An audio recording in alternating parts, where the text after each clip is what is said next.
3 நாளைக்கு முன்னாடி திரு எடப்பாடி பழனிசாமி அவர்கள் அவருடைய பிரச்சாரத்தில் பேசுறாரு. இந்து சமய அறநிலையத்துறை சார்பாக கல்லூரிகள் கட்டலாமா, இது எவ்வளவு பெரிய அநியாயம் அப்படின்னு பேசியிருக்கிறார். கோவில் நிதியில ஏழை எளிய பிள்ளைகள் படிக்க கல்லூரி தொடங்கினா திரு எடப்பாடி பழனிசாமி அவர்களுக்கு ஏன் கோபம் வருது?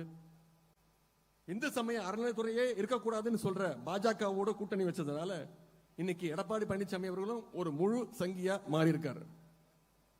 இன்னைக்கு அவருடைய பேச்சுக்கு மக்கள் மத்தியில மிகப்பெரிய எதிர்ப்பு வந்ததுனால நான் அப்படி பேசல இப்படி பேசலன்னு மழுப்பிட்டு இருக்கிறார். அவர் பிரச்சாரத்தை ஆரம்பிக்கும் பொழுது வெள்ளை வேட்டி வெள்ளை சட்டையோட தான் ஆரம்பிச்சார். ஆனா இன்னைக்கு முழுசா காவி சாயத்தோடு இருக்கிறார் திரு எடப்பாடி பழனிசாமி அவர்கள். இனிமே அதை மூடி மறைச்சு எந்த பயனும் கிடையாது. எடப்பாடி பழனிசாமி அவர்களே, நீங்க தமிழ்நாட்டுக்குள்ள பாஜகவுக்கு பாதை போட்டு கொடுக்கலாம்னு பாக்குறீங்க. உங்களை தமிழ்நாட்டு மக்கள் அதற்கு நிச்சயம் என்றைக்கும் அதற்கு அனுமதிக்க மாட்டாங்க. உங்களுடைய அந்த எண்ணத்தை கருப்பு சிவப்பு வேட்டி கட்டிய எங்களுடைய திராவிட முன்னேற்ற கழக உடன்பிறப்புகள் நிச்சயம் விடமாட்டார்கள்.